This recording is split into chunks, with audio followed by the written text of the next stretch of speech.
ఇశ్రాయేలీయులు అరణ్యములో వేటిని ఆశించకూడదు వాటిని ఆశిస్తున్నట్లుగా మనకు చరిత్ర జ్ఞాపకం చేస్తుంది.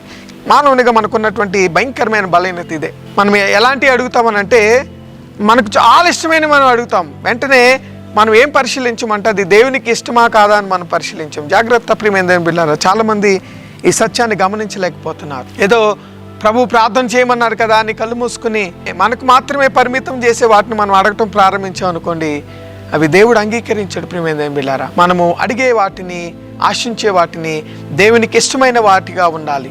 నీతిమంతుల కోరిక ఉత్తమమైనది, భక్తిహీనుల ఆశ అహంకారయుక్తమైనదని జ్ఞాపకం చేయబడింది. ఇశ్రాయేలీయుల కోరిక నీతిపరమైనటువంటి కోరికగా కనబడట్లేదు. ఈరోజు మనం కూడా దేవుని సన్నిధానంలో ఎలాంటి కోరిక కలిగిన వారముగా ఉంటున్నాం, ఎలాంటి ప్రార్థన జీవితంతో దేవుని వైపు మనం చూస్తుంటున్నాము, మనల్ని మనం ఒకసారి ప్రశ్నించుకోవాలని ఈ దినపు ఆ వాక్య భాగాలు మనకు జ్ఞాపకం చేయబడతాయి.